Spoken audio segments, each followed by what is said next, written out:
இந்த இடத்துல நான் வந்து ஒரு ஆட் மேன் அவுட்டாக இருக்கிற மாதிரி எனக்கு இருக்குது. ஏன்னா மாமாவும் சரி ப்ரொடியூசராக இருந்து அரசியலுக்கு வந்திருக்காங்க. அம்மாவும் சரி சின்ன வயசுலேருந்து சின்ன வயசுல கல்யாணத்து ஆரம்பத்துலேருந்து அப்பாவோட பல கதைகள் கேட்டிருக்காங்க. எல்லாத்துலேயும் இருந்து அரசியலுக்கு வந்தாங்க. ஆனால் நான் எந்த விஷயமும் இல்லாமல் கேப்டனை மட்டுமே பார்த்து ஒரு ரசிகராக கேப்டன் எப்படி எங்கள் அப்பாவை தாண்டி ஒரு ரசிகராக சின்ன வயசுலேருந்து அப்பாவை நான் பார்த்துட்டு இருப்பேன். இந்த வாட்டி என்னை ஒரு சினிமா மேடைக்கு கூப்பிட்டு பேச வைக்கும்போது உண்மையிலேயே எனக்கு கொஞ்சம் வெக்கமாக இருக்குது, ஷையாக இருக்குது. நீங்கள் இங்கே இருக்கணுமா நான் அப்படின்ட்டு எனக்கு இருக்குது. இருந்தாலும் சண்முக பாண்டியன் ஒரு அண்ணன் இருக்கிறதுனால அப்பா எப்பயுமே சொல்லுவார், அண்ணன் தம்பிங்க எப்பயும் ஒற்றுமையாக இருக்கணும்ன்ட்டு. எங்கள் அப்பாவோட வார்த்தைக்கு மதித்து அதனால் இன்றைக்கி வந்து என் தம்பிக்கு ஒரு சப்போர்ட்டாக இருக்கணும்னு இந்த வந்திருக்கேன். படைத்தலைவன் படம் ஆரம்பத்திலேருந்து கதை கேட்கறதுலேருந்து நம்ம பார்த்திபன் சாராக இருக்கட்டும், அன்பு சாராக இருக்கட்டும், எல்லாரும் வந்து கதை சொல்கிறதுலேருந்து நானும் தம்பியும் இந்த கதைகள் கேட்டிருக்கோம். உண்மையிலேயே ஒரு நல்ல படம், நல்ல கதை. படைத்தலைவன் நிச்சயம் எல்லாரும் சொல்கிற மாதிரி தமிழ் சினிமாவில் ஒரு மிகப்பெரிய ஒரு ஆக்ஷன் ஹீரோவை இன்ட்ரடியூஸ் பண்ணுற ஒரு படமாக படைத்தலைவன் இருக்கும். ஏன் இதை சொல்கிறேன்னா, யார் எப்படி சொல்கிறோம் எனக்கு தெரியல. நான் எப்பயுமே சொல்லுவேன் எல்லா மேடையிலும், எங்கள் அப்பாவோட ஃபஸ்ட்டு ஃபேன் நான் தான் அப்படின்றத தான். கேப்டன் பிரபாகர் அப்போ இருக்கும், இந்த விஜய் பிரபாகர் பிறந்தேன். அதனால் எப்பயுமே நான் ஃபஸ்ட்டு ரசிகர் அப்பாவுக்கு நான் தான் சொல்லுவேன். அதே மாதிரி ஷம்முக்கும் ஒரு ஃபஸ்ட்டு ரசிகராக நான் தான் சொல்லுவேன்.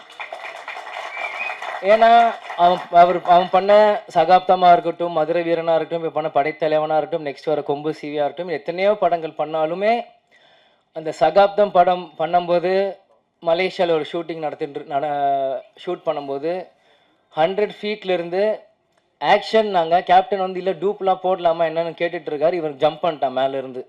எந்த பயமும் இல்லாமல் ஒரு 19 வயசு பையனாக இருக்கும்போது எந்த ஒரு விஷயமும் இல்லாமல் அங்கேருந்து ஜம்ப் பண்ணிட்டாப்புல. ஸோ அப்பாவுக்கே வந்து பயம் வந்துருச்சு. என்ன நீ பார்த்து குதிச்சிட்ட, நான் டூப் போடலாம் ஏதாச்சும் ரோப் கட்டலான்னு நீ பார்த்து தைரியமாக குதிச்சிட்ட அப்படின்ற போது ஷமு சொன்னாப்புல, கருப்பனையில படத்தில் ஹெலிகாப்டர் நீங்கள் ரோப்பே இல்லாமல் தொங்கிட்டு வந்தீங்களே,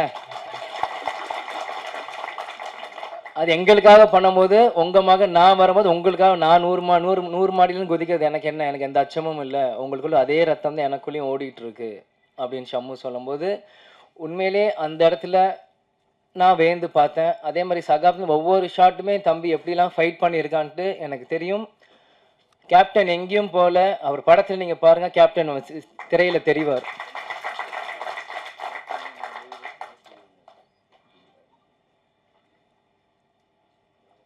நம்ம மாமா சொன்ன மாதிரி ஃபஸ்ட்டு படம் சகாப்தம் கார்த்திக் ராஜா சார் இசையமைச்சிருக்காரு. இந்த படம் இசைஞானி இளையராஜா சார் இசையமைச்சிருக்காங்க.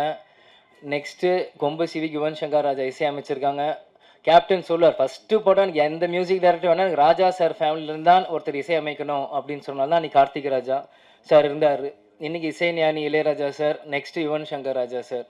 இது ஒரு பிளெஸ்டாக தான் நான் பார்க்குறேன். ஏன்னா இளையராஜா சார் வந்து சத்ரியனாக இருக்கட்டும், எத்தனையோ பிஜிஎம் கேப்டனுக்கு போட்டு இன்றைக்கும் நம்மளுக்கு அந்த இன்ஸ்டாகிராமில் ரீல் பார்க்கும்போது இன்றைக்கும் நம்மளுக்கு நரம்பு முறுக்கி ஏறும். ஜிம்முக்கு போகிறப்போ அந்த சத்ரியன் பிஜிஎம் கேட்டு தான் இன்றைக்கும் நம்ம போவோம்.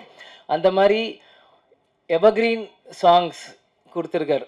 இன்றைக்கி அடுத்த தலைமுறையாக வர சண்முக பாண்டியனுக்கு அவர் கொடுக்கறது வந்து எனக்கு ஒரு பிளெஸ்டான ஒரு விஷயமாக நான் பார்க்குறேன். அதே மாதிரி இந்த மேடையில் இருக்கும் எல்லாருமே என்னோட சீனியர்ஸ், எனக்கு என்ன பேசுறதுன்னு தெரியல. அதனால் உங்கள் எல்லாருக்குமே இந்த நேரத்தில் நான் கேட்குறது, ஷம்முவை பிளெஸ் பண்ணுறதுக்காக நீங்கள் எல்லாருமே இங்கே வந்திருக்கீங்க. உங்கள் எல்லாருக்குமே இந்த நேரம் என் நன்றியை நான் தெரிவித்துக் கொள்கிறேன். முருகதாஸ் சார் வந்து நான் சின்ன வயசுலேருந்து ரமணா படத்துலேருந்து நான் பார்த்துட்டு இருந்திருக்கேன். முதல்ல கஜினி ஹிந்தி படம் லான்ச் ஆகும்போது ஆடியோ லான்ச் பண்ணிவிட்டு அந்த சிடியை வீட்டுக்கு கொண்டு வந்து கொடுத்தார். அப்புறம் 2 பேருமே கேப்டன் தரையில் உட்காந்து அந்த படத்தை பார்த்துட்டு இருந்தார். அப்போ முருகதாஸ் அண்ணனும் தரையில் உட்காந்து அந்த சாங்ஸ் எல்லாமே போட்டு கேட்டுட்டு இருக்கும்போது அந்த அனுபவம் எனக்கு இருக்குது.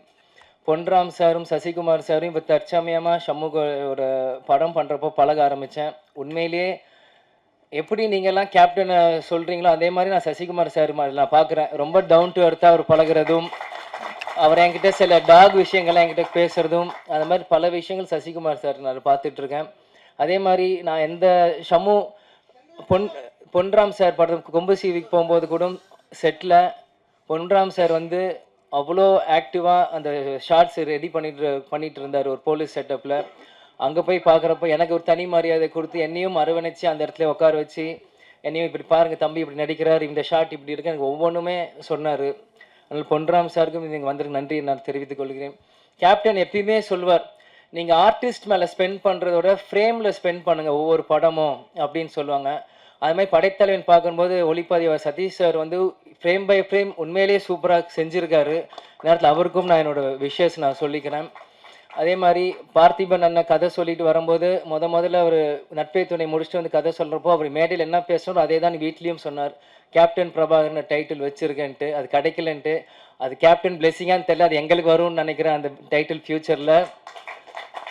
அதே மாதிரி அன்பு அண்ணன் ஆரம்பத்திலிருந்து ஷம்மு ஒரு தம்பியாகவே அவர் பார்த்துட்டு இருந்திருக்கு, அவர் ஹீரோவாக பார்க்கல. அதே மாதிரி ஷம்மு அன்பு அண்ணனோட ஒரு பிரதராக தான் பழகிட்டு இருந்தாங்க. எப்போ ஃபோன் போட்டாலும் சொல்லுங்கள் பிரதர், என்ன பிரதர், எந்த விஷயம், எப்போ வரணும் ஷாட்டுக்குன்னு, இந்த மாதிரி ஒவ்வொன்றுமே 2 பேருமே ஒரு பிரதர்லி ஃபீலிங்காக பேசிகிட்டு இருந்தாங்க. அது ஒரு வெளிப்பாடு தான் அந்த ஃப்ரேமில் உங்களுக்கு தெரியுது. ஷம்மு எவ்வளோ உழைச்சிருக்காரோ அவர் சொல்கிறது ஒரு அண்ணன் போல் சொல்கிறதுன்னு தம்பி அங்கே கேட்டிருக்காரு. அதே மாதிரி கஸ்தூரி ராஜா சார், அவர் இந்த படத்தில் உண்மையிலேயே நல்லா நடிச்சிருக்காரு. என் வீரம் வளைஞ்ச மண்ணிலேருந்து எனக்கு அவர் தெரியும். அது கஸ்தூரி ராஜா அப்படின்ற பேர் எப்படின்னா, திருப்பதியில் ஷூட்டிங் ஃபுல்லாக அங்கே போயிட்டுருக்கோம். அப்போ வந்து அந்த பேர் எனக்கு கேட்டுகிட்டே இருக்கும். அந்த பேர் எனக்கு ஆழமாக மனசில் பதிஞ்சிருச்சு. பிறகு தனுஷாரும் செல்வராகவன் அண்ணனும் வரும்போது கஸ்தூரி ராஜாவோட அப்பா அப்படின்னு வரும்போது இன்றைக்கி அவர் ஷம்மு கூட நடிக்கிறப்போ அதுவும் ஒரு பெருமையான விஷயமா அதை நான் கருதுகிறேன். ஃபைனலாக ஹீரோயின் என்னை பிரபா அண்ணான்ட்டிங்க, எனக்கு ஒன்றும் அவ்வளோ வயசு இல்லை.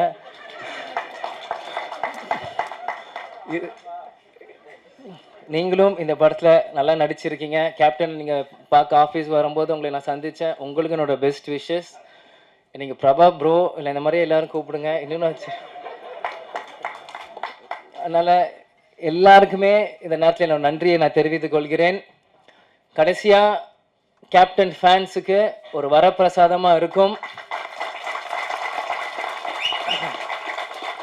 அந்த கடைசியில் அந்த கேப்டன் கண்ணு காமிக்க போது எனக்குலாம் அழுக வந்துருச்சு. ஆனால் எல்லாமே கண்ட்ரோல் பண்ணிவிட்டு சிரிச்ச முகத்தோடு நிற்கிறேன். நான் அரசியல் மேடையில் சொன்னது தான் DMDK 2.0 ஸ்டார்ட் ஆகுதுன்ட்டு. அது ஒவ்வொரு இடத்துலையும் நீங்கள் பார்ப்பீங்க. வெறும் அரசியல் மேலே இந்த சினிமாலையும் DMDK 2.0 அப்படின்னு ஸ்டார்ட் ஆகுனா இன்றைக்கி ஷம்மு ஒரு பக்கம் வருவாப்பில், நம்ம கட்சி ஒரு பக்கம் வளரும், நம்ம நினச்ச கொள்கைகள் ஒரு பக்கம் வளரும்.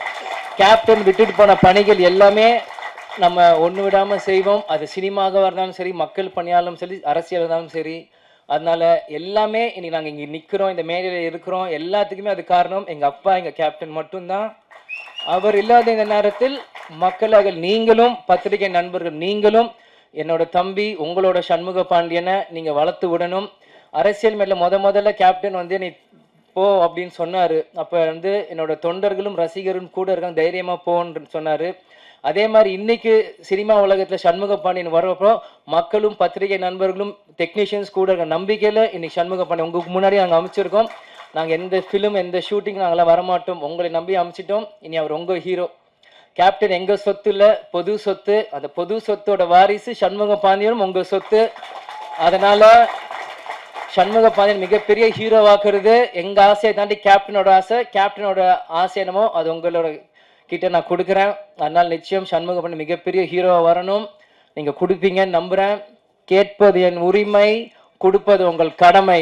திரும்பியும் சொல்கிறேன், சண்முக பாண்டியன் மிகப்பெரிய ஹீரோவாக வரணும். கேட்பது என் உரிமை, கொடுப்பது உங்கள் கடமை. அதே மாதிரி MC காவ்யா அவங்களுக்கும் இந்த நேரத்தில் எனக்காக ஒரு இன்ட்ரடக்ஷன் கொடுத்து எனக்கு ஒரு வரவேற்பு கொடுத்தாங்க. பல இடத்துல அவங்க ஸ்டார்ட் பண்ணும்போது நிறைய பேர் வந்து அவங்களை ஸ்டாப் பண்ணிடுவாங்க. பட் எனக்காக அவங்க நேரத்தை செலவு செஞ்சு எனக்காக ஒரு இன்ட்ரடக்ஷன் கொடுத்தது அவங்களுக்கும் இந்த நேரத்தில் நான் நன்றியை தெரிவித்துக் கொண்டு விடைபெறுகிறேன். நன்றி, வணக்கம். இந்த படத்தில் இட்ஸ் அ பிளெஸ்ட் மூவி. நான் ரொம்ப பிளெஸ்டாக ஃபீல் பண்ணுறேன். ஏன்னா கேப்டன் அவருடைய பிளெஸிங்ஸே இந்த படத்தில் இருக்குது. அதுக்கு மேலே வேறு என்ன வேணும்? ஸோ ரொம்ப சந்தோஷமாக இருக்குது. அண்ட் அவரை மீட் பண்ணுறதுக்கான ஆப்பர்ச்சுனிட்டியும் எனக்கு கிடைச்சிது. கிளிம்ஸ் ரிலீஸ் பண்ணுறப்ப அதுவே ரொம்ப பிளெஸ்டாக நான் ஃபீல் பண்ணுறேன்.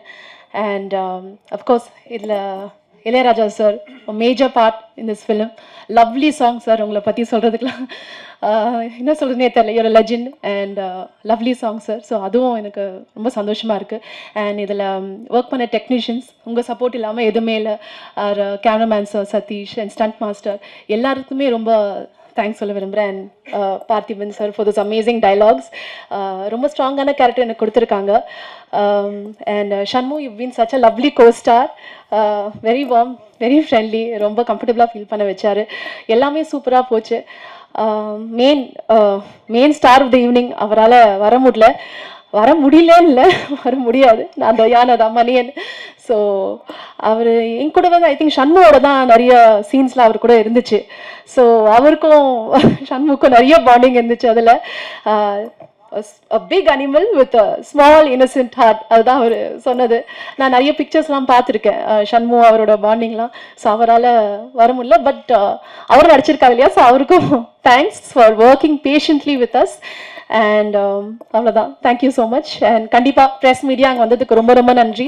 ஹார்ட் ஒர்க் பண்ணியிருக்கோம், நீங்கள் வந்து கண்டிப்பாக எங்களுக்கு தியேட்டரில் வந்து சப்போர்ட் கொடுங்க. நன்றி. கதையை நான் ஷம்மு பிரதருக்கு சொல்லி முடிச்சோன்னா ஒரு 2 days டைம் கேட்டார். அது கதைக்கு இல்லை, சசி சாருக்காக. அந்த 2 days நான் எடுத்து சசி சாருக்கு அதுக்கு முன்னாடியே போயிட்டேன். அண்ணா இது மாதிரிண்ணே ஷம்முக்கு கதை சொன்னேன். நீ ஏன்டா போய் அங்கே போய் கதை சொன்ன அப்படின்னா முதல் வார்த்தையே கேட்டார். ஆனால் இல்லைண்ணே கொஞ்சம் லுக்கெலாம் பார்த்தேன், நல்லா இருந்துச்சுண்ணே அப்படின்னு. அதுக்கப்புறம் 2 நாள் யோசிச்சு நான் எப்போ டேட்டு கேட்டாலும் கொடுத்துருன்னாரு. அண்ணன்ட்ட ஒரே ஷெடியூல் சொல்லி தான் ஆரம்பித்து கூப்பிட்டு போனேன். கூப்பிட்டு போய் அன்னையிலேருந்து நாங்கள் 2 பேரும் பிளான் பண்ணி வேறு விஷயம் பண்ணியிருந்தோம். ஃபஸ்ட்டு நீங்கள் அதுக்கு அப்ரூவ் பண்ணதுக்கு ரொம்ப நன்றிண்ணே. அதுக்கப்புறம் இந்த படத்தை பல துரோகங்கள் பல தடைகளை தாண்டி நீங்கள் இந்த படத்தை கொண்டு வந்துட்டேன். கண்டிப்பாக இந்த படத்துக்கு உங்களோட சப்போர்ட் எனக்கு ரொம்ப ரொம்ப முக்கியம்.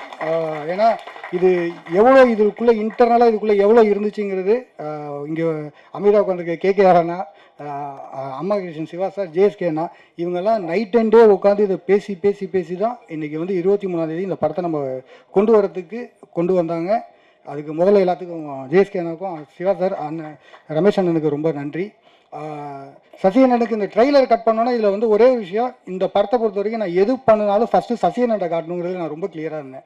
ட்ரெய்லர் கட் பண்ணோன்னா அண்ணனுக்கு ஃபோன் அடித்தேன், என்னடா அப்படின்னாரு. ஆனால் ட்ரெய்லர் கட் பண்ணிட்டேன்னு. அதனால் டூரிஸ்ட் ஃபேமிலி டப்பிங்கில் அண்ணன் இருந்தார். நேராக கொண்டு போய் ஃபஸ்ட்டு ட்ரெய்லர் தான் காட்டினேன். ட்ரெய்லர் காட்டினா அவர் எனக்கு சர்ப்ரைஸாக நான் ஒரு ட்ரெய்லர் காட்டுறேன் பாரு அப்படின்னு குற்றப்பரம்பரை ட்ரெய்லரை பார்த்தாரு. ஆனால் இந்த இடத்துல ஒரே ஒரு ரிக்வஸ்ட், எவ்வளோ சீக்கிரம் அதை கொண்டு வரணுமோ தயவு செஞ்சு கொண்டு வாங்கினேன். அது அந்த ட்ரெய்லர் இன்னமும் என் கண்ணில் நிற்கிது, ப்ளீஸ்ண்ணே. ஓகே, இதில் என் டீமை பற்றி பேசுகிறதுக்கு கொஞ்சம் டைம் கம்மியாக இருக்குது. இதில் ஒர்க் பண்ண டெக்னீஷியன்ஸ் அண்டு இதில் ஃபஸ்ட்டு அசிஸ்டன்ட் டைரக்டர்ஸ், இது வரைக்கும் இந்த அசிஸ்டன்ட் டைரக்டர்ஸில் உள்ள எல்லா டீமுமே நைட் அண்டே இந்த படத்துக்காக நேற்று 2:30 மணி வரைக்கும் க்யூவில் உட்காந்து தான் வந்திருக்கானுங்க. எல்லாருக்கும் தேங்க்யூடா. எனக்கு டைம் இல்லை. ஓகே, இது பிரேமலதாமா உங்கள் வார்த்தைப்படி இந்த படத்தை 23 கொண்டு வந்துட்டேன். கேப்டன் ஃபேன்ஸ் கண்டிப்பாக இந்த படத்தை சப்போர்ட் பண்ணுங்க. வேறு எந்த சப்போர்ட்லையும் இந்த படத்தை கொண்டு வரல, உங்களை முழுக்க உங்களை நம்பி மட்டும்தான் அந்த படம் வெளில வருது. 23ஆம் தேதி தேட்டரில் கண்டிப்பாக மீட் பண்ணுவோம். Thank you so much. இந்த படம் வந்து எனக்கு ரொம்ப ஸ்பெஷலான படம், எனக்கு வந்து ரொம்ப க்ளோஸான படம். ஏன்னா அப்பா இருக்கும் போது அப்பா கதை கேட்டு ஓகே பண்ண படம் இது. அதே மாதிரி அப்பாவோட பிறந்த நாள் அன்னைக்கு இந்த படத்தோட ஃபர்ஸ்ட் கிளிம்ஸ் ரிலீஸ் பண்ணுறோம். அப்பா இருக்கும் போதே நீங்கள் ட்ரெய்லரில் பார்த்த அந்த 2 ஃபைட் சீக்வன்ஸையும் அப்பா ஃபுல்லாக பார்த்துருக்காரு. அப்பா நல்லா வந்திருக்குன்னு அவர் வாயால் சொன்னார்.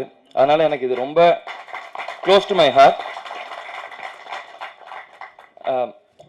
அதே மாதிரி அன்பு பிரதர் வந்து எனக்கு டே 1 என்ன கதை சொல்லி இது இப்படி தான் பிரதர் வரும், இது இந்த மாதிரி தான் அவுட்புட் என்ன வரும்னு சொன்னாரோ அதை அப்படியே எக்ஸாக்டாக கொடுத்துருக்காரு. So thank you brother. Cameraman sir ரொம்ப அருமையான ஒர்க் பண்ணியிருக்காரு. எனக்கு இந்த செட்டில் வந்து ஒரு ஒரு ஒரு பயமோ இல்லை நான் பண்ணுறது சரியோ தப்போ இல்லை யாரோ ஏதோ தப்பாக பேசிடுவாங்களோன்னு எனக்கு எந்த ஒரு கில்ட் ஃபீலோ ஒரு தப்பான ஃபீலோ கேமராமேன் சைடாக இருக்கட்டும் இல்லை டைரக்ஷன் சைடாக இருக்கட்டும் எங்கேயுமே எனக்கு கொடுக்கல. ரொம்ப கம்ஃபர்டபுளாக என்னை வச்சு அவ்வளோ அருமையாக என்கிட்ட இருந்து வேலை வாங்கியிருக்காங்க. யானை என்னோட படத்தில் என்னோட நண்பன் மணியன், நானும் அதுவும் வந்து நீங்கள் எல்லாரும் நினச்சிருக்கலாம் இந்த மாதிரி யானை கூட ஒரு 20 நாள் 30 நாள் ப்ராக்டிஸ் எடுத்து இது பண்ணலான்ட்டு. ஆனால் என் டைரக்டர் சார் அதெல்லாம் உடலை. ஃபர்ஸ்ட் டே பூஜை நடந்து முடிஞ்ச 2வது நாள் பிரதர் இன்னைக்கு உங்களுக்கு ஃபைட் சீன்னாரு. நானும் சரி ஓகே ஃபைட்டு தானேன்ட்டு போய் பார்த்தா 5 யானையை நிற்க வச்சிருக்காரு. நான் கூட ஏதோ விளையாட்டுக்கு சொன்னார், இல்லை பிரதர் நீங்கள் யானை கீழே வரணும் வந்து ஒருத்தர் அடிக்கணும்னு. சரி பிரதர் சும்மா விளையாட்டுக்கு தானே ஏதோ சரின்னு விட்டேன். பார்த்தா நிஜமாலே ஃப்ரேம் அதுக்கு தான் வச்சுட்டு இருந்தாங்க. ஸோ அங்கே நான் யானைக்கிட்ட நான் பழக ஆரம்பித்தேன். அதுதான் எனக்கு டே 1. அப்போ தான் நானும் ஃபஸ்ட் டைம் யானையை பார்க்குறேன், அங்கே தான் பழக ஆரம்பித்தேன். அப்போ எனக்கு அப்பா சொன்னது ஒன்று ரொம்ப நல்ல ஞாபகம் வந்துச்சு. அப்பா கள்ளழகரில் யானை கூட இருக்கும்போது அவர் தான் டெய்லி சாப்பாடு ஊட்டி விடுவார், அப்பா அது கூட ஃபுட்பால் விளையாடுவாருன்னு சொன்னார். சரி நம்மளும் பண்ணி பார்ப்போன்ட்டு அதுக்கு ஸ்வீட்டு பழம் டெய்லி அதுக்கு சாப்பாடு ஊட்டி விட ஆரம்பித்தேன். அப்போ சொல்லுவார் என்கிட்ட, இந்த மாதிரி யானை வந்து ரொம்ப பாசமானது, நீ அதை விட்டு உன்கிட்ட ஒன்ஸ் அட்டாச்ட் ஆயிடுச்சுன்னா அதை நீ விட்டு பிரிஞ்சா ரொம்ப கஷ்டப்படும் அது அப்படின்னாரு. நான் அது அப்போ எனக்கு தெரியாது. இங்கே நான் ஒரு யானையோட நடிக்கும் போது தான் அது எனக்கு தெரிஞ்சுது. ஃபர்ஸ்ட் ஷெட்யூல் முடிச்சுட்டு போகும்போது யானை 2 நாள் சிக்காச்சு. நாங்கள் திருப்பி அடுத்த ஷெட்யூல் வரும்போது அதுக்கு என்ன ஞாபகம் இருக்குமோ இருக்காதோன்னு எனக்கு ஒரு டவுட் இருந்தது. ஆனால் அது என்னை பார்த்தோன்னே ஓடி வந்து என்கிட்ட நின்று டான்ஸ் ஆட ஆரம்பிச்சது. ஸோ அந்த பாண்ட் எனக்கும் அந்த யானைக்கும் ரொம்ப நல்லா கிரியேட் ஆச்சு. முருகதாஸ் சார் சொன்னார், எங்கேயோ படித்தேன், அப்பா இந்த மாதிரி முடிஞ்சால் யானையை வாங்கிட்டு வரலான்னு சொன்னாருன்ட்டு. அதே தான் நானும் என் டைரக்டர்கிட்ட கேட்டேன், தமிழ்நாட்டில் அலோவ் பண்ணாங்கன்னா சொல்லுங்கள், நான் மணியனை கையோட கூட்டிகிட்டு போகிறேன் அப்படின்னேன். நீங்கள் படத்தில் பார்த்தா தெரியும், எனக்கும் அந்த யானைக்கும் உள்ள பாண்ட் வந்து ரொம்ப உண்மையாக க்ளோஸாக இருக்கும். படைத்தலைவன் வந்து நீங்கள் மற்ற எந்த படத்தோடையும் நீங்கள் கம்பேர் பண்ண முடியாது. கும்கி கூடயோ மற்ற எந்த படத்தோடையும் கம்பேர் பண்ண முடியாது. இது கம்ப்ளீட்டாக ஒரு டிஃப்ரெண்ட்டான கதை. ஒரு யானைக்கும் ஒரு அதோட ஃப்ரெண்டுக்கும் இருக்கிற கதை. இது நீங்கள் வந்து எல்லாருமே எப்படி நீங்கள் ரிலேட் பண்ண முடியும்னா, உங்கள் எல்லாருக்கு வீட்லேயும் ஒரு நாய்க்குட்டி இருக்கலாம், ஒரு பூனை இருக்கலாம். அதுக்கு ஒரு பிரச்சனைனா நீங்கள் எப்படி ஃபீல் பண்ணுவீங்க, அதே தான் எனக்கு ஏன் யானை இந்த படத்தில். ஸோ இது எல்லாருக்குமே நல்லா ரிலேட் ஆகும். எல்லாரும் என்ன இந்த மாதிரி அப்பாவை பார்த்த மாதிரி இருக்குன்றாங்க. எனக்கு அது தெரியல. நான் முடிஞ்ச அளவுக்கு என்னோட பெஸ்ட் இந்த படத்தில் கொடுத்துருக்கேன். இன்னும் பெட்டராக பண்ணிகிட்டே வருவேன், இன்னும் பெட்டர் ஆகிட்டே வருவேன் கண்டிப்பாக. அதே மாதிரி சசிகுமார் சார் தான் சொன்னார், நான் அவர் இதில் தான் ஃபஸ்ட்டு பண்ணேன்ட்டு. இந்த படத்தில் வந்து கேமரா முன்னாடி ஒரு பயம் இல்லாமல் நடிக்கிறதுக்கு ஒரு காரணம் சசிகுமார் சார் தான். ஏன்னா நான் ஒரு 10 வருஷம் கழிச்சு நான் திருப்பி ஒரு கேமரா முன்னாடி வந்து நிற்கிறேன், ஒரு படம் பண்ணுறேன் அப்படின்னும் போது யாராக இருந்தாலும் ஒரு கேமரா முன்னாடி அத்தனை பேர் முன்னாடி நடிக்கணுன்றது அப்போ வந்து ஒரு பயம் இருக்கும். அது எனக்கு கம்ப்ளீட்டாக எதுவுமே இல்லாமல் அன்றைக்கி ஒரு 4 நாள் ஷூட் எடுத்தார். அவர் கொடுத்த கான்ஃபிடென்ட்னால தான் எனக்கு இந்த படம் நல்லா ஃப்ரீயாக பண்ண முடிஞ்சுது. அதனால தான் எனக்கு பொன்ராம் சாரோட படமும் ஒரு இது இல்லாமல் பண்ண முடிஞ்சுது. அதே மாதிரி பொன்ராம் சாரோட படத்துலையும் நான் இப்போ ஒர்க் பண்ணிட்டு இருக்கிறது வந்து அவரையும் என்னை ரொம்ப நல்லா கம்ஃபர்டபுளாக வச்சுக்கிட்டாரு. இப்போ நான் எப்படி இவரை பிரதர்ன்றேன்னா நான் அவரை சாருன்னுவேன். ஆனால் அங்கேயும் நாங்கள் வந்து இப்போ அவர் வருத்தப்படாத வாலிபர் சங்கம் எப்படி எடுத்தாரோ அதை சொல்லிட்டு இருந்தார். இந்த மாதிரி நாங்கள் எல்லாம் ஒன்றா உட்காந்து தான் பேசி காமெடி கிரியேட் பண்ணுவோம், நாங்கள் அப்படி தான் நாங்கள் இது பண்ணுவோம், நீங்களும் பழகிடுவீங்க அப்படின்னாரு. நிஜமாலே அதே மாதிரி தான் போச்சு. இன்னும் அந்த மாதிரி தான் போயிட்டுருக்கு. ஸோ நாங்கள் ஒரு காமெடி சீக்வன்ஸ் எடுத்தாலும் சரி, ஃபைட் எடுத்தாலும் சரி, மொத்த ஆர்டிஸ்ட் பொன்ராம் சார் எல்லாம் ஒன்றா உட்காந்து ஒரு சீனை பேசிட்டு தான் பண்ணுவோம். So thank you sir. Murugadoss sir, நீங்கள் சொன்னீங்க கேப்டன் பிரபாகரன் நீங்கள் நிறையா ரிப்பீட் ஆடியன்ஸாக நீங்கள் போய் பார்த்தீங்கன்ட்டு. நான் அப்படி பார்த்த படம் வந்து ரமணா சார். ஸோ அது எனக்கு ரொம்ப பிடிச்ச படம். நீங்கள் ரமணா 2 என்னை வச்சு எடுக்கணுன்றீங்க. Thank you so much. It means a lot to me sir. ஏன்னா என்னோட ஒன் ஆஃப் த ஃபேவரட். நான் ரமணா நான் அம்மா கிட்ட கூட சொல்லியிருக்கேன். இந்த மாதிரி நிறையா இன்டர்வியூஸ்லையும் கேட்டிருக்காங்க, உனக்கு ரீமேக் பண்ணணுன்னா எந்த 2 படம் இல்லை எந்த இது படம்னா எனக்கு ஃபஸ்ட்டு சத்திரியன்வேன், அதுக்கு அடுத்து எனக்கு ரமணா தான். So thank you so much sir. அதே மாதிரி கேமராமேன் சார், நீங்கள் என்னென்னமோ நீங்கள் சொல்லி நம்ம ஷூட்டிங்கில் நிறையா பண்ணியிருக்கோம். பட் அவுட்புட் நான் இப்போ பெரிய ஸ்க்ரீனில் பார்க்கும்போது எக்ஸ்ட்ராடினரி சார். ரொம்ப சூப்பராக பண்ணியிருக்கீங்க சார். அண்ட் இதில் நாங்கள் ஷூட்டிங் நாங்கள் நிறைய கஷ்டப்பட்டிருக்கோம். எப்படின்னா இந்த ரெயின் சீக்வன்ஸ் ஃபைட்டு பார்த்தீங்க இல்லையா, அது நாங்கள் ஃபஸ்ட்டு நீங்கள் ரெயின் இருக்காது, நாங்கள் ஷூட்டிங் ஆரம்பித்தோம், ஃபைட் சீக்வன்ஸ் செட் பண்ணிட்டாங்க, திடீர்னு மழை பெஞ்சது, ஷூட்டிங் கேன்சல் பண்ணிட்டு எல்லாம் கிளம்பிட்டோம். டெய்லி ஒரு கிட்டத்தட்ட ஒரு 5 நாள் இருக்குமா, 5-6 நாள் டெய்லி காலையில் 5 மணிக்கு நானும் டைரக்டரும் இப்படியே வெளியே ஸ்க்ரீனை திறந்துட்டு எட்டி பார்த்துக்கிட்டே இருப்போம், மழை பெய்யுமா பெய்யாதான்ட்டு. ஸோ ஷூட்டிங் ஸ்பாட்டுக்கு போனதுக்கு அப்புறம் தான் தெரியும். நான் கேட்டேன் டேரக்டர்கிட்ட, இதை பேசாமல் ரெயின் எஃபெக்டாக மாற்றிடலாமான்ட்டு. அவர் என்னைக்கு ரெயின் எஃபெக்டாக மாற்றினாரோ அன்னிலிருந்து மழை பெய்யறது நின்றுச்சு. ஸோ அந்த மாதிரி நிறைய சேலஞ்சஸ் நிறையா இது இந்த படத்தில் இருந்துச்சு. அதையும் மீறி இந்த படம் நல்லா முடிச்சு ஒரு ஃபைனல் ஸ்டேஜஸ்க்கு வந்தாச்சு. இப்போ நம்ம இங்கே ஆடியோ லான்ச்சுக்கு வந்துச்சு, 23ஆம் தேதி படம் வருது. இதுலேயும் நிறைய பிரச்சனை இருந்தது, நிறைய தடை இருந்தது. இந்த படம் எனக்கும் சரி அன்புக்கும் சரி ஒரு பெரிய லெசன். இந்த மாதிரி எவ்வளோ பிரச்சனை இருக்குது, வெறும் சினிமா எடுக்கிறது வந்து இது ஈஸி, அதை எப்படி வெளியே நம்ம மக்களுக்கு சேர்க்குறோன்றது அடுத்த ஒரு பெரிய ஒரு இது இருக்குது. அதில் என்னெல்லாம் பண்ணணும் பண்ணக்கூடாதுன்றத ஒரு பெரிய லெசன் 2 பேரும் கற்றுக்கிட்டோம். இப்போ ஆடியோ லான்ச்சுக்கு வந்தாச்சு. 23 நாங்கள் தியேட்டருக்கு வருவோம். நீங்கள் மக்கள், ப்ரெஸ், மீடியா, கட்சிக்காரங்க எல்லாரும் சேர்ந்து சப்போர்ட் பண்ணணும்.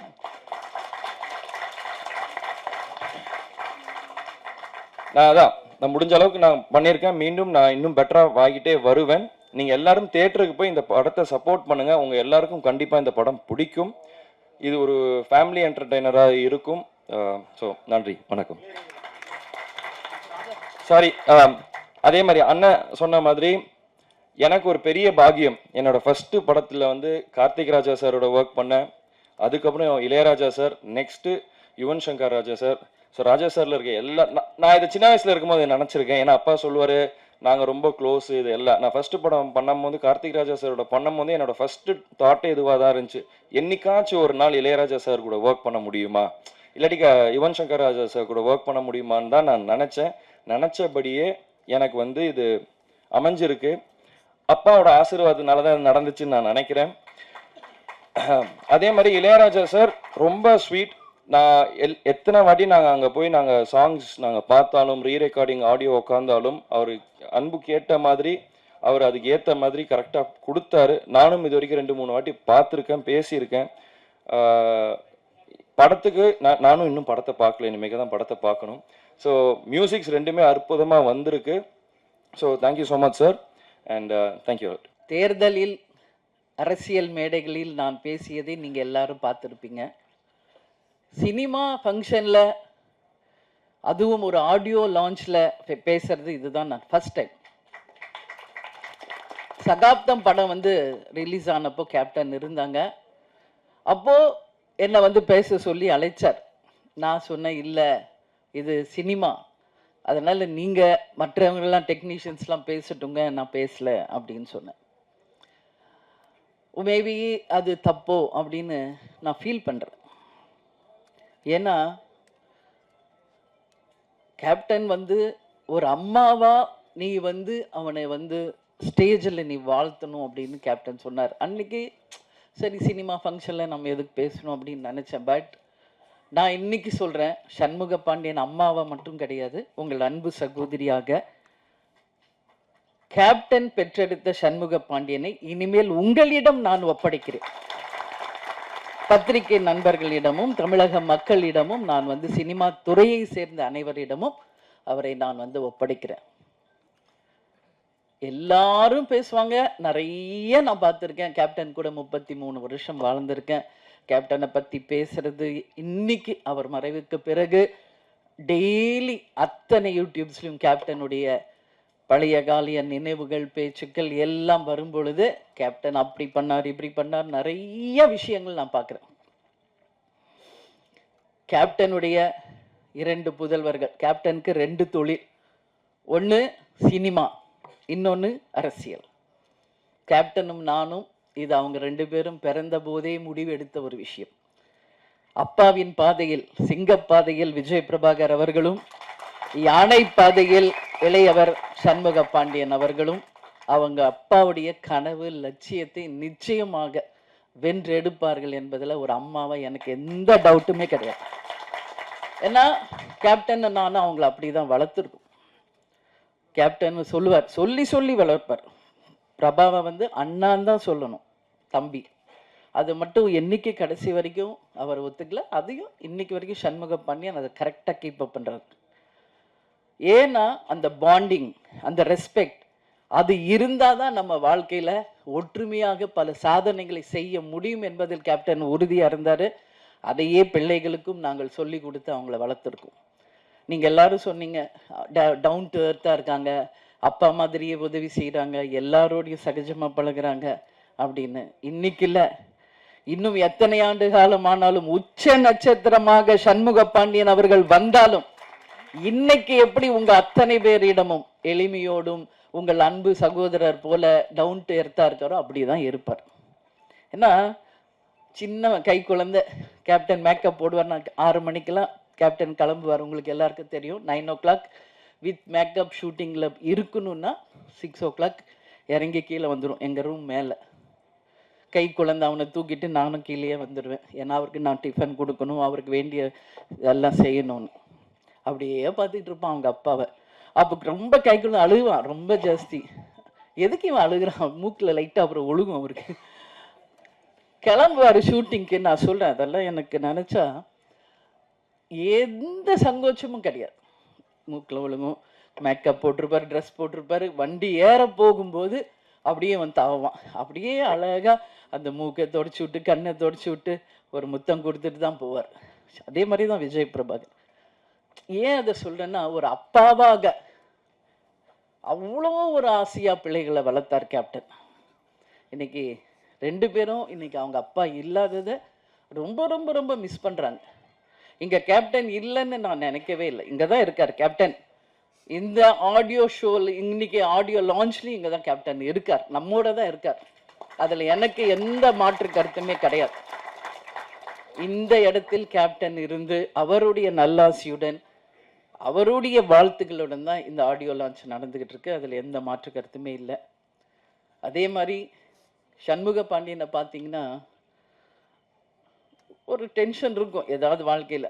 ஆனால் அவனை அறியாமல் ஃபோனில் ரொம்ப சிரித்து பேசிக்கிட்டு இருந்தாலே நான் கேட்பேன், யார் அன்பு கூட பேசிக்கிட்டு இருக்கியா அப்படிமே. ஏன்னா அந்த அளவு டைரக்டருக்கும் அவருக்கும் அப்படி ஒரு பாண்டிங். அவரோட ஸ்ட்ரெஸ் பிளஸ்டர் வந்து சண்முகா வந்து மனசு விட்டு பேசுறது யாருன்னா அன்பு. ஸோ அந்த அளவு வந்து அவங்க 2 பேருடைய புரிதல் இருக்கு. இப்போ அடுத்த படம் டைரக்டர் எங்க அம்மா உங்களுடைய பெரிய ஃபேன் சார். ஊதா கலர் ரிப்பன் அப்படின்னு போட்டாலே போதும். எங்க அம்மா 85 வயசு, இன்னைக்கும் எந்திரிச்சு உட்காந்து பார்ப்பாங்க. நான் இதை சார் வந்து கதை சொல்ல வரும்போது வீட்டுக்கு வரும்போதே நான் சொல்லியிருக்கேன். அதே மாதிரி தான் சசிகுமார் சார், அவரும் வீட்டுக்கு கதை சொல்ல வரும்போது அவருடைய அந்த டவுன் டு எர்த் அங்கே பார்த்தேன் வீட்டில். சசிகுமார் சார், நீங்கள் சொல்லியிருக்கீங்க குற்ற பரம்பரை நிச்சயமாக வரும் அப்படின்னு நான் உறுதியாக நம்புகிறேன். ஹாட் ஸ்டார் மூலியமா வருதோ இல்லையோ, அது வெப் சீரிஸா வருதோ இல்லையோ, அதை ஒரு திரைப்படமாக நாம் அனைவரும் சேர்ந்து நிச்சயம் எடுப்போம்ன்றத இந்த ஸ்டேஜில் உங்களுக்கு நான் உறுதி அளிக்கிறேன். உங்களுடைய படம் மிகப்பெரிய வெற்றி அடைஞ்சிருக்கு. அதுக்கு உங்களுக்கு நான் வாழ்த்துக்களை சொல்றேன். அதே மாதிரி தான் நம்மளுடைய ரமணா டைரக்டர், அவருடைய திருமணத்துக்கு போயிட்டு வந்து தான் கட்சியே ஆரம்பிச்சு.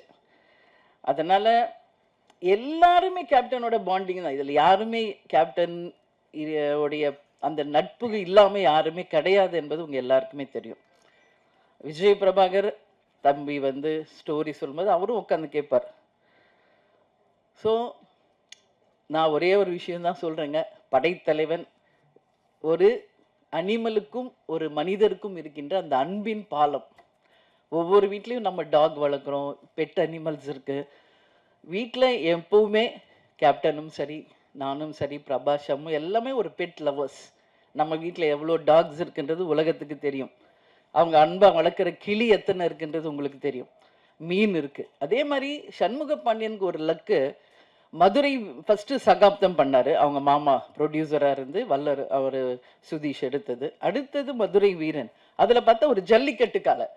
இதில் எப்படி வந்து தம்பி எப்படி யானையோடையே பழகுறாரோ அது மாதிரி அந்த ஜல்லிக்கட்டு காளையோடையே அவ்வளோ ஒரு பாண்டிங்காக தம்பி பழகியிருக்கார். அப்போ அம்மா நம்மளும் ஒரு ஜல்லிக்கட்டு காளையை வாங்கணும், வளர்க்கணும். அவங்க கேட்டால் நான் நோவே சொல்ல மாட்டேன். கேப்டன் கேட்டாலும் நான் நோ சொல்ல மாட்டேன், பசங்க கேட்டாலும் நான் நோ சொல்ல மாட்டேன். ஏன்னா யாரெல்லாம் ஒருவர் பெட் லவர்ஸாக இருக்காங்களோ அவங்க அத்தனை பேரும் நல்லவர்களாக தான் இருப்பாங்க. ஒரு வாயில்லாத ஜீவன் மேலே அன்பு வைக்கக்கூடியவர்கள் அப்படின்னா அவங்க உண்மையிலேயே நல்லவர்களாக இருந்தால் தான் அது முடியும். இதான் உண்மை. இதில் எந்த மாற்று கருத்துமே இல்லை. அதனால கேப்டன் கள்ளழகரில் நடித்தப்போ அந்த யானையோட அவ்வளோ அவருக்கு பாண்டிங் ஆயிடுச்சு. என்கிட்ட ஃபோனில் கேட்டார், நான் கூப்பிட்டு வந்துடுவா வீட்டுக்கு அப்படின்னாரு. தாராளமாக உங்களுக்கு பிடிச்சா கூப்பிட்டு வாங்க, பட் நம்ம வீடு சின்ன வீடு, உங்களுக்கு எல்லாருக்கும் தெரியும், ஒரு கிரவுண்டு வீடு, அதில் எப்படிங்க நீ யானையை நம்ம வச்சிருக்கிறதுன்னு. ஆனால் அதே தான் சண்முக பாண்டியன் படைத்தலைவனில் நடிச்சுட்டு 5 யானை. அதில் வந்து மணியன் அவருக்கு ரொம்ப ஃப்ரெண்டு. இன்னொரு யானை பேர் பிரேமாவா ஏதோ சொல்லி புஜ்ஜியா அது சொல்லுவார். அது எல்லாமே எனக்கு ஃப்ரெண்ட்ஸ் ஆயிடுச்சுமா, நீங்கள் எஸ் சொன்னால் நான் கூப்பிட்டு வந்துடுறேன் ஏதாவது ஒரு யானையான்னு. நான் இது வரைக்கும் சொல்லலை, இப்போ சொல்கிறேன். சண்முக பாண்டியனுக்கும் என் கேப்டனுக்கும் சொல்கிறேன், உறுதியாக ஒரு யானை நம்ம வாங்குவோம். அதே நீங்கள் எப்படி நீங்கள் டாக்ஸை வளர்க்குறீங்களோ அது மாதிரி நீங்கள் வளர்க்கணும். ஏன்னா அது அவருடைய விருப்பம், சண்முகாவுடைய விருப்பம். இன்றைக்கி அதை வந்து நான் ஒரு விநாயகருடைய அடையாளமாக தான் பார்க்குறேன். முருகர் எப்பயுமே அண்ணன் கணேஷாவை கும்பிட்டுட்டு தான் எந்த ஒரு விஷயத்தையும் தொடங்குவார். அதே மாதிரி தான் இவங்களும் சண்முகாவும் விஜய் பிரபாகர் கிட்ட சொல்லி அந்த அன்போடு அவர்கிட்ட பிளெஸிங் வாங்கி தான் கிளம்புவார். அந்த மாதிரி ஒரு அன்பு அவங்களுக்குள்ள சின்ன வயசுலேருந்தே இருக்குது. அதனால் நிச்சயமாக இந்த படம் மிகப்பெரிய வெற்றி படமாக மாறும். அன்பு வந்து சொல்கிற எவ்வளோ ஸ்ட்ரகிள்ஸ் இந்த மூவி ரிலீஸ் ஆகி எனக்கு தெரியும். பொங்கல் வெளியீடுன்னு போட்டாங்க. நான் அப்போ கூட சொன்னேன் விரைவில் போடுங்க. இல்லை கண்டிப்பாக வந்துடலாம் மேடம்னார். சரி உங்கள் நம்பிக்கை. அதுக்கப்புறம் என்னெல்லாம் நடந்தது என்பது எல்லாருக்கும் தெரியும். ஒரு திரைப்படம் எடுத்து முடித்து அதை ரிலீஸ் பண்ணுவதற்கு எல்லாரும் சப்போர்ட் பண்ணுங்க. கேப்டன் எத்தனை பேருக்கு எவ்வளோ சப்போர்ட் பண்ணியிருக்காரு, எவ்வளோ திரைப்படங்களுக்கு சப்போர்ட் பண்ணியிருக்காரு, எத்தனை டெக்னீஷியன்ஸுக்கு சப்போர்ட் பண்ணியிருக்காரு. ஒரு படம் ரிலீஸ் ஆனதான் அதை நம்பி வாழ்கின்ற அத்தனை ஆயிரம் குடும்பங்கள் நல்லா இருக்கும். அதில் எந்த மாற்று கருத்துமே கிடையாது. சினிமா நல்லா இருந்தா அதை நம்பி இருக்கிற ஆயிரக்கணக்கான மக்கள் நல்லா இருப்பாங்க. அதில் நாங்கள் உறுதியாக இருக்கோம். கேப்டன் கூடயே இருந்து சினிமானா என்ன என்பது நாங்கள் நல்லா உணர்ந்திருக்கோம். நிச்சயமாக கேப்டன் விட்டுட்டு சென்ற அந்த இடத்தை அரசியலில் விஜய் பிரபாகரும் சினிமா துறையில் சண்முக பாண்டியனும் கேப்டன் மாதிரி இருந்து நிச்சயமாக அனைவருக்கும் அதே மாதிரி இருப்பாங்க என்பதில் எந்த மாற்று கருத்தும் யாருக்கும் வேண்டாம். எனவே நிச்சயமாக இந்த படம் மிகப்பெரிய வெற்றி படமாக அமைய வேண்டும் என்று கேட்டுக்கொண்டு, கேப்டனுடைய ஆசீர்வாதத்தாலும் இங்கு வந்திருக்கின்ற அனைத்து நல்ல ஒழுங்கலினுடைய ஆசீர்வாதத்தோடும் படைத்தலைவன் மிகப்பெரிய ஒரு வெற்றி படமாக அமையணும் சொல்லி கேப்டனையும் கடவுளையும் நான் வேண்டிக்கிறேன். மீண்டும் மாபெரும் ஒரு வெற்றி விழாவில் உங்களை சந்திப்பேன் என்று கூறி உங்களிடமிருந்து விடைபெறுகிறேன். நன்றி, வணக்கம்.